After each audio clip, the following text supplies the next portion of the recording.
we have two categories of lens. We have zoom lens and prime lens.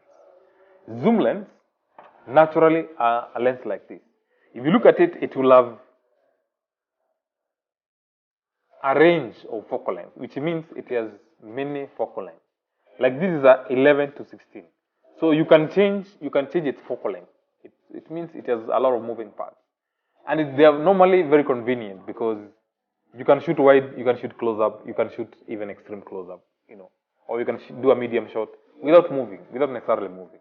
So zoom lens, naturally, they have a variable focal length. And I think that is the biggest differentiator between zoom lens and prime lenses. Prime lenses, on the other hand, they have a fixed focal length, which means you can't zoom. You can't get closer or wide. So it just takes only one, can you imagine? Only one angle of view. So if you want to zoom in, you zoom with your legs. You get closer to your subject, you get a tight shot, you walk back and get a wide shot. Okay? But they have an advantage.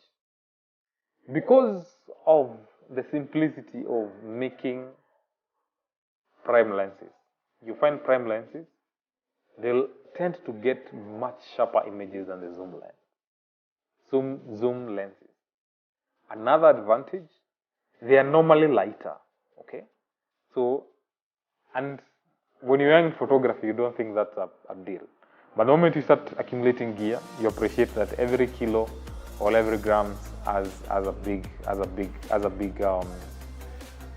effect to your camera bag.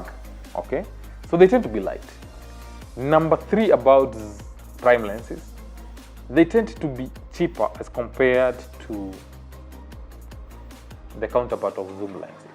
Okay, so you're likely to get a good deal of a zoom lens or value for money, looking at the kind of image it's able to produce. So prime lenses they are dope. Actually, I'm a fan of prime lenses. And fourth, which is debatable, is that it makes you more creative, because when you're shooting, you get more intimate with your subject. You walk in closer. You're not lazy. When you have a zoom lens, you can just be sitting here and getting things closer instead of you moving. And as you move as a photographer, you actually get much better perspectives, better angles, and able to do more. Okay. However, they are limited depending on what you do. For instance, if you shoot wildlife, you can't walk near to Simba, King Mufasa, and tell him, I want to take a portrait. Or if you're doing, let's say, sports, you can't walk into the pitch because you want to take that shot of the guy scoring. So really, as much as we would love the prime lenses, they have limitations. And what you find people who are doing wildlife or sports, or even events, some events, you need to be really versatile. You need to be able to take a wide shot close up without necessarily changing the lenses. Otherwise, you miss the moment. Okay. So if you're doing those kind of fast-paced events, then a zoom lens may be your what you may want to go for. So a zoom lens, they tend to be bulky. They are very convenient because you can lounge, do many things when you're seated. Okay, and they have variable focal length, which means you can get in closer and get in far away. That is zoom lens. In the next video, we do something else.